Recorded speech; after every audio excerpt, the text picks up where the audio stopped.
ತಾಂತ್ರಿಕ ಕಾರಣ ಅಲ್ಲದು. ನಾನು ಬಹಳ ಸ್ಪಷ್ಟವಾಗಿ ಹೇಳಿದ್ದೀನಿ. ನಾನು ಕೊಟ್ಟ ಮೇಲೆ ಅವರು ತಮ್ಮ ವಿಲ್ಲಿಂಗ್ನೆಸ್ ಎಕ್ಸ್ಪ್ರೆಸ್ ಮಾಡಿದರೆ ಕೊಡ್ತೀನಿ ಅಂತ ಮುಂದೆ ಬಂದರೆ ಅದಕ್ಕಿಂತಲೂ ಮೊದಲೇ ನಂದು ಸ್ವೀಕಾರ ಮಾಡ್ರಿ ಅಂತ ಹೇಳಿದ್ದೀನಿ. ಸರ್, ಅದು ರಾಜೀನಾಮೆ ಕೊಡೋ ಸ್ಟೈಲೇ ಅಲ್ಲ, ಅದು ಬೇರೆ ನೋಡಿ, ನೀವು ಬೇಕಾದ ಹೇಳ್ತೀರಿ. ನಾನು ಕೊಟ್ಟ ಮೇಲೆ ಅವ್ರು ಕೊಡದೇ ಇದ್ರೆ ಏನು ಮಾಡ್ತೀರಾ? ನಾನು ಕೊಡ್ತೀನಿ ಅಂತ ಇವತ್ತು ರಾಜ್ಯದ ಜನರ ಮುಂದೆ ಹೇಳಿದ್ದೀನಲ್ಲ, ನಿಮ್ಮ ಮುಂದೆ ಹೇಳ್ತಾ ಇದ್ದೀನಿ. ಈಗ ಇವತ್ತು I am sticking on to my decision. ಮತ್ತೇನು ಬೇಕು? ಈಗ ಸೋಷಿಯಲ್ ಮೀಡಿಯಾದಲ್ಲಿ ಸರ್ ಯತ್ನಾಳ್ ರಾಜೀನಾಮೆ ಒತ್ತಡ ಹಾಕ್ತಾ ಇದ್ದಾರೆ, ಬಟ್ ಅವ್ರು ಏನೋ ರೆಸ್ಪಾನ್ಸ್ ಮಾಡಿಲ್ಲ. ಅದು ಅವ್ರಿಗೆ ಬಿಟ್ಟಿದ್ದು, ಅವ್ರ ವಿವೇಚನೆಗೆ ಬಿಟ್ಟಿದ್ದು. ನನ್ನ ಕೆಲಸ ಏನಿತ್ತು, ಅವ್ರೊಂದು ಸವಾಲು ಹಾಕಿದ್ರು. ವಿಶೇಷವಾಗಿ ಶುಕ್ರವಾರನೂ ಡೆಡ್ಲೈನ್ ಹಾಕಿದ್ರು ಅವರು.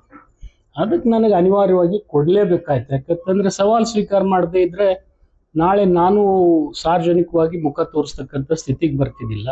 ಮತ್ತು ಅವರು ಪದೇ ಪದೇ ಇದೊಂದು ಅಪಾರ್ಚುನಿಟಿ ಯೂಸ್ ಮಾಡಿಕೊಂಡು ಸುಮ್ಮನೆ ಅದು ಆಗದೆ ಇರತಕ್ಕಂಥ ಮಾತುಗಳನ್ನು ಆಡ್ತಾ ಹೋಗ್ತಿದ್ರು ಅವರು.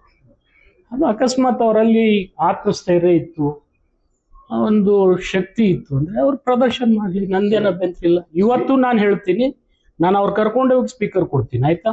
ಒಟ್ಟಿಗೆ ಕೊಡಕ್ಕೆ ರೆಡಿ ಇದೆ. ನಾನು 100% ರೆಡಿ ಇದೆ. ಅದು ಸವಾಲು ಸವಾಲ್ ಗಿವಾಲ್ ನಾನು ಹಾಕಿಲ್ಲ. ಸವಾಲ್ ಹಾಕಿದವ್ರಿಗೆ ಉತ್ತರ ಕೊಟ್ಟಿದ್ದೀನಿ ಅಷ್ಟೇ. ನಾನು ಸವಾಲ್ ಹಾಕ್ತಕ್ಕಂಥ ಮನುಷ್ಯನೂ ಅಲ್ಲ. ನಾನು 30 ವರ್ಷ ರಾಜಕಾರಣದಲ್ಲಿ ನೀವು ನೋಡಿದ್ದೀರಿ, ನಾನು ಯಾವತ್ತೂ ಸವಾಲ್ ಹಾಕಿಲ್ಲ. ಮತ್ತು ಸವಾಲ್ ಹಾಕಿದವ್ರಿಗೆ ನಾನು ಸ್ವೀಕಾರ ಮಾಡಿ ಉತ್ತರ ಕೊಟ್ಟಿದ್ದೀನಿ. ಸರ್, ಬಾಗೇವಾಡಿ ಕ್ಷೇತ್ರದ ಜನರು ಅದು ಪಾಕಿಸ್ತಾನ ವಿಚಾರಕ್ಕೆ ಅಸಮಾಧಾನ ನೋಡಿ, ಅವ್ರು ಅನ್ಬಾರ್ದಿತ್ತು. ಪಾಕಿಸ್ತಾನ ಅಂದ್ರೆ ಏನು? ಪದೇ ಪದೇ ಪಾಕಿಸ್ತಾನ ಜೊತೆ 2 ಸರ್ತಿ ಯುದ್ಧ ಮಾಡಿ ಗೆದ್ಮೇಲೂ ಇನ್ನ ಪಾಕಿಸ್ತಾನ ಹೆಸರು ತಗೊಳ್ ಬಿಡದೆ ಇತ್ತು. ಇನ್ನೊಂದು ಸರ್ತಿ ಮಾಡೋಣ, ಅದಕ್ಕೇನಿದೆ? ಸುಮ್ಮನೆ ಪಾಕಿಸ್ತಾನ ಒಂದು ನೆಪ ಮಾಡಿಕೊಂಡು ಜನರ ಭಾವನೆ ಕೆರಳಿಸ್ತಕ್ಕಂಥದ್ದು. ಪಾಕಿಸ್ತಾನಕ್ಕೆ ಹೋಲಿಸಿದ್ದಕ್ಕೆ ಜನ ಅಸಮಾಧಾನ. ಅದು ತಪ್ಪಲ್ರಿ. ನಾನೇ ಹೇಳಿದ್ದೀನಲ್ಲ, ಫಸ್ಟ್ ಡೇ ನಾನೇ ಹೇಳಿದ್ದೀನಿ. ತಾಂತ್ರಿಕ ಕಾರಣ ಅಲ್ಲದು. ನಾನು ಬಹಳ ಸ್ಪಷ್ಟವಾಗಿ ಹೇಳಿದ್ದೀನಿ. ನಾನು ಕೊಟ್ಟ ಮೇಲೆ ಅವರು ತಮ್ಮ ವಿಲ್ಲಿಂಗ್ನೆಸ್ ಎಕ್ಸ್ಪ್ರೆಸ್ ಮಾಡಿದರೆ ಕೊಡ್ತೀನಿ ಅಂತ ಮುಂದೆ ಬಂದರೆ ಅದಕ್ಕಿಂತಲೂ ಮೊದಲೇ ನಂದು ಸ್ವೀಕಾರ ಮಾಡ್ರಿ ಅಂತ ಹೇಳಿದ್ದೀನಿ. ಸರ್, ಅದು ರಾಜೀನಾಮೆ ಕೊಡೋ ಸ್ಟೈಲೇ ಅಲ್ಲ, ಅದು ಬೇರೆ ನೋಡಿ, ನೀವು ಬೇಕಾದ ಹೇಳ್ತೀರಿ. ನಾನು ಕೊಟ್ಟ ಮೇಲೆ ಅವ್ರು ಕೊಡದೇ ಇದ್ರೆ ಏನು ಮಾಡ್ತೀರಾ? ನಾನು ಕೊಡ್ತೀನಿ ಅಂತ ಇವತ್ತು ರಾಜ್ಯದ ಜನರ ಮುಂದೆ ಹೇಳಿದ್ದೀನಲ್ಲ, ನಿಮ್ಮ ಮುಂದೆ ಹೇಳ್ತಾ ಇದ್ದೀನಿ. ಈಗ ಇವತ್ತು I am sticking on to my decision. ಮತ್ತೇನು ಬೇಕು? ಈಗ ಸೋಷಿಯಲ್ ಮೀಡಿಯಾದಲ್ಲಿ ಸರ್ ಯತ್ನಾಳ್ ರಾಜೀನಾಮೆ ಒತ್ತಡ ಹಾಕ್ತಾ ಇದ್ದಾರೆ, ಬಟ್ ಅವ್ರು ಏನೋ ರೆಸ್ಪಾನ್ಸ್ ಮಾಡಿಲ್ಲ. ಅದು ಅವ್ರಿಗೆ ಬಿಟ್ಟಿದ್ದು, ಅವ್ರ ವಿವೇಚನೆಗೆ ಬಿಟ್ಟಿದ್ದು. ನನ್ನ ಕೆಲಸ ಏನಿತ್ತು, ಅವ್ರೊಂದು ಸವಾಲು ಹಾಕಿದ್ರು. ವಿಶೇಷವಾಗಿ ಶುಕ್ರವಾರನೂ ಡೆಡ್ಲೈನ್ ಹಾಕಿದ್ರು ಅವರು. ಅದಕ್ಕೆ ನನಗೆ ಅನಿವಾರ್ಯವಾಗಿ ಕೊಡಲೇಬೇಕಾಯ್ತು. ಯಾಕಂತಂದರೆ ಸವಾಲು ಸ್ವೀಕಾರ ಮಾಡದೇ ಇದ್ದರೆ ನಾಳೆ ನಾನು ಸಾರ್ವಜನಿಕವಾಗಿ ಮುಖ ತೋರಿಸ್ತಕ್ಕಂಥ ಸ್ಥಿತಿಗೆ ಬರ್ತಿದ್ದಿಲ್ಲ. ಮತ್ತು ಅವರು ಪದೇ ಪದೇ ಇದೊಂದು ಅಪಾರ್ಚುನಿಟಿ ಯೂಸ್ ಮಾಡಿಕೊಂಡು ಸುಮ್ಮನೆ ಅದು ಆಗದೆ ಇರತಕ್ಕಂಥ ಮಾತುಗಳನ್ನು ಆಡ್ತಾ ಹೋಗ್ತಿದ್ರು ಅವರು. ಅದು ಅಕಸ್ಮಾತ್ ಅವರಲ್ಲಿ ಆತ್ಮಸ್ಥೈರ್ಯ ಇತ್ತು, ಒಂದು ಶಕ್ತಿ ಇತ್ತು ಅಂದರೆ ಅವ್ರು ಪ್ರದರ್ಶನ ಮಾಡಲಿ, ನಂದೇನು ಅಭ್ಯಂತರ ಇಲ್ಲ. ಇವತ್ತು ನಾನು ಹೇಳ್ತೀನಿ, ನಾನು ಅವ್ರು ಕರ್ಕೊಂಡೇ ಹೋಗಿ ಸ್ಪೀಕರ್ ಕೊಡ್ತೀನಿ, ಆಯ್ತಾ? ಒಟ್ಟಿಗೆ ಕೊಡಕ್ಕೆ ರೆಡಿ ಇದೆ. ನಾನು 100% ರೆಡಿ ಇದೆ. ಅದು ಸವಾಲು ಸವಾಲ್ ಗಿವಾಲ್ ನಾನು ಹಾಕಿಲ್ಲ. ಸವಾಲ್ ಹಾಕಿದವ್ರಿಗೆ ಉತ್ತರ ಕೊಟ್ಟಿದ್ದೀನಿ ಅಷ್ಟೇ. ನಾನು ಸವಾಲ್ ಹಾಕ್ತಕ್ಕಂಥ ಮನುಷ್ಯನೂ ಅಲ್ಲ. ನಾನು 30 ವರ್ಷ ರಾಜಕಾರಣದಲ್ಲಿ ನೀವು ನೋಡಿದ್ದೀರಿ, ನಾನು ಯಾವತ್ತೂ ಸವಾಲ್ ಹಾಕಿಲ್ಲ. ಮತ್ತು ಸವಾಲ್ ಹಾಕಿದವ್ರಿಗೆ ನಾನು ಸ್ವೀಕಾರ ಮಾಡಿ ಉತ್ತರ ಕೊಟ್ಟಿದ್ದೀನಿ. ಸರ್, ಬಾಗೇವಾಡಿ ಕ್ಷೇತ್ರದ ಜನರು ಅದು ಪಾಕಿಸ್ತಾನ ವಿಚಾರಕ್ಕೆ ಅಸಮಾಧಾನ ನೋಡಿ, ಅವ್ರು ಅನ್ಬಾರ್ದಿತ್ತು. ಪಾಕಿಸ್ತಾನ ಅಂದ್ರೆ ಏನು? ಪದೇ ಪದೇ ಪಾಕಿಸ್ತಾನ ಜೊತೆ 2 ಸರ್ತಿ ಯುದ್ಧ ಮಾಡಿ ಗೆದ್ಮೇಲೂ ಇನ್ನ ಪಾಕಿಸ್ತಾನ ಹೆಸರು ತಗೊಳ್ ಬಿಡದೆ ಇತ್ತು. ಇನ್ನೊಂದು ಸರ್ತಿ ಮಾಡೋಣ, ಅದಕ್ಕೇನಿದೆ? ಸುಮ್ಮನೆ ಪಾಕಿಸ್ತಾನ ಒಂದು ನೆಪ ಮಾಡಿಕೊಂಡು ಜನರ ಭಾವನೆ ಕೆರಳಿಸ್ತಕ್ಕಂಥದ್ದು. ಪಾಕಿಸ್ತಾನಕ್ಕೆ ಹೋಲಿಸಿದ್ದಕ್ಕೆ ಜನ ಅಸಮಾಧಾನ. ಅದು ತಪ್ಪಲ್ರಿ. ನಾನೇ ಹೇಳಿದ್ದೀನಲ್ಲ, ಫಸ್ಟ್ ಡೇ ನಾನೇ ಹೇಳಿದ್ದೀನಿ.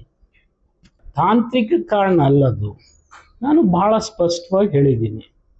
ನಾನು ಕೊಟ್ಟ ಮೇಲೆ ಅವರು ತಮ್ಮ ವಿಲ್ಲಿಂಗ್ನೆಸ್ ಎಕ್ಸ್ಪ್ರೆಸ್ ಮಾಡಿದರೆ ಕೊಡ್ತೀನಿ ಅಂತ ಮುಂದೆ ಬಂದರೆ ಅದಕ್ಕಿಂತಲೂ ಮೊದಲೇ ನಂದು ಸ್ವೀಕಾರ ಮಾಡ್ರಿ ಅಂತ ಹೇಳಿದ್ದೀನಿ. ಸರ್, ಅದು ರಾಜೀನಾಮೆ ಕೊಡೋ ಸ್ಟೈಲೇ ಅಲ್ಲ, ಅದು ಬೇರೆ ನೋಡಿ, ನೀವು ಬೇಕಾದ ಹೇಳ್ತೀರಿ. ನಾನು ಕೊಟ್ಟ ಮೇಲೆ ಅವ್ರು ಕೊಡದೇ ಇದ್ರೆ ಏನು ಮಾಡ್ತೀರಾ?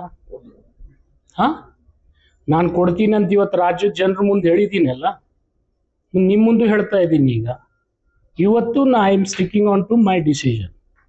ಮತ್ತೇನು ಬೇಕು? ಈಗ ಸೋಷಿಯಲ್ ಮೀಡಿಯಾದಲ್ಲಿ ಸರ್ ಯತ್ನಾವ್ರಿಗೆ ರಾಜೀನಾಮೆ ಒತ್ತಡ ಹಾಕ್ತಾ ಇದ್ದಾರೆ ಬಟ್ ಅವ್ರು ಏನೋ ರೆಸ್ಪಾನ್ಸ್ ಮಾಡಿಲ್ಲ. ಅದು ಅವ್ರಿಗೆ ಬಿಟ್ಟಿದ್ದು, ಅವ್ರ ವಿವೇಚನೆಗೆ ಬಿಟ್ಟಿದ್ದು. ನನ್ನ ಕೆಲಸ ಏನಿತ್ತು ಅವ್ರೊಂದು ಸವಾಲ್ ಹಾಕಿದ್ರು, ವಿಶೇಷವಾಗಿ ಶುಕ್ರವಾರನೂ ಡೆಡ್ಲೈನ್ ಹಾಕಿದ್ರು ಅವರು. ಅದಕ್ಕೆ ನನಗೆ ಅನಿವಾರ್ಯವಾಗಿ ಕೊಡಲೇಬೇಕಾಯ್ತು. ಯಾಕಂತಂದ್ರೆ ಸವಾಲ್ ಸ್ವೀಕಾರ ಮಾಡದೇ ಇದ್ರೆ ನಾಳೆ ನಾನು ಸಾರ್ವಜನಿಕವಾಗಿ ಮುಖ ತೋರಿಸ್ತಕ್ಕಂಥ ಸ್ಥಿತಿಗೆ ಬರ್ತಿದ್ದಿಲ್ಲ. ಮತ್ತು ಅವರು ಪದೇ ಪದೇ ಇದೊಂದು ಅಪಾರ್ಚುನಿಟಿ ಯೂಸ್ ಮಾಡಿಕೊಂಡು ಸುಮ್ಮನೆ ಅದು ಆಗದೆ ಇರತಕ್ಕಂಥ ಮಾತುಗಳನ್ನು ಆಡ್ತಾ ಹೋಗ್ತಿದ್ರು ಅವರು.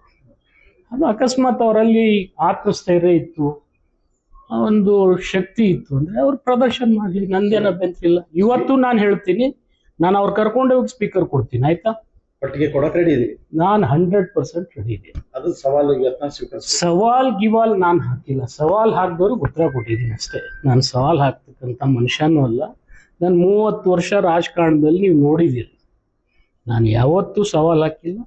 ಮತ್ತು ಸವಾಲ್ ಹಾಕಿದವ್ರಿಗೆ ನಾನು ಸ್ವೀಕಾರ ಮಾಡಿ ಉತ್ತರ ಕೊಟ್ಟಿದ್ದೀನಿ. ಸರ್ ಬಾಗೇವಾಡಿ ಕ್ಷೇತ್ರದ ಜನರು ಅದು ಪಾಕಿಸ್ತಾನ ವಿಚಾರಕ್ಕೆ ಅದರಲ್ಲಿ ಅಸಮಾಧಾನ ವ್ಯಕ್ತಪಡಿಸಿದ್ರು. ನೋಡಿ, ಅವ್ರು ಅನ್ಬಾರ್ದಿತ್ತು. ಪಾಕಿಸ್ತಾನ ಅಂದ್ರೆ ಏನು? ಪದೇ ಪದೇ ಪಾಕಿಸ್ತಾನ್ ಪಾಕಿಸ್ತಾನ್ ಪಾಕಿಸ್ತಾನ ಜೊತೆ 2 ಸರ್ತಿ ಯುದ್ಧ ಮಾಡಿ ಗೆದ್ದ ಮೇಲೂ ಇನ್ನ ಪಾಕಿಸ್ತಾನ ಹೆಸರು ತಗೊಳ್ ಬಿಡದೆ ಇದ್ದು ಇನ್ನೊಂದು ಸರ್ತಿ ಮಾಡೋಣ ಅದಕ್ಕೇನಿದೆ? ಸುಮ್ಮನೆ ಪಾಕಿಸ್ತಾನದ ಒಂದು ನೆಪ ಮಾಡಿಕೊಂಡು ಜನರ ಭಾವನೆ ಕೆರಳಿಸ್ತಕ್ಕಂಥದ್ದು. ಬಾಗೇವಾಡಿ ಪಾಕಿಸ್ತಾನಕ್ಕೆ ಹೋಲಿಸಿದ್ದಕ್ಕೆ ಜನ ಅಸಮಾಧಾನ. ಅದು ತಪ್ಪಲ್ರಿ. ನಾನೇ ಹೇಳಿದ್ದೀನಲ್ಲ, ಫಸ್ಟ್ ಡೇ ನಾನೇ ಹೇಳಿದ್ದೀನಿ, ತಾಂತ್ರಿಕ ಕಾರಣ ಅಲ್ಲದು. ನಾನು ಬಹಳ ಸ್ಪಷ್ಟವಾಗಿ ಹೇಳಿದ್ದೀನಿ. ನಾನು ಕೊಟ್ಟ ಮೇಲೆ ಅವರು ತಮ್ಮ ವಿಲಿಂಗ್ನೆಸ್ ಎಕ್ಸ್ಪ್ರೆಸ್ ಮಾಡಿದ್ರೆ ಕೊಡ್ತೀನಿ ಅಂತ ಮುಂದೆ ಬಂದ್ರೆ ಅದಕ್ಕಿಂತಲೂ ಮೊದಲೇ ನಂದು ಸ್ವೀಕಾರ ಮಾಡ್ರಿ ಅಂತ ಹೇಳಿದ್ದೀನಿ. ಸರ್, ಅದು ರಾಜೀನಾಮೆ ಕೊಡೋ ಸ್ಟೈಲೇ ಅಲ್ಲ, ಅದು ಬೇರೆ ಮುಂದೆ ಲೈನ್ ಅಲ್ಲಿ ಕೊಡಬೇಕಾಗಿತ್ತು. ನೋಡಿ, ನೀವು ಬೇಕಾದ್ ಹೇಳ್ತೀರಿ, ನಾನು ಕೊಟ್ಟ ಮೇಲೆ ಅವ್ರು ಕೊಡದೇ ಇದ್ರೆ ಏನ್ ಮಾಡ್ತೀರಾ?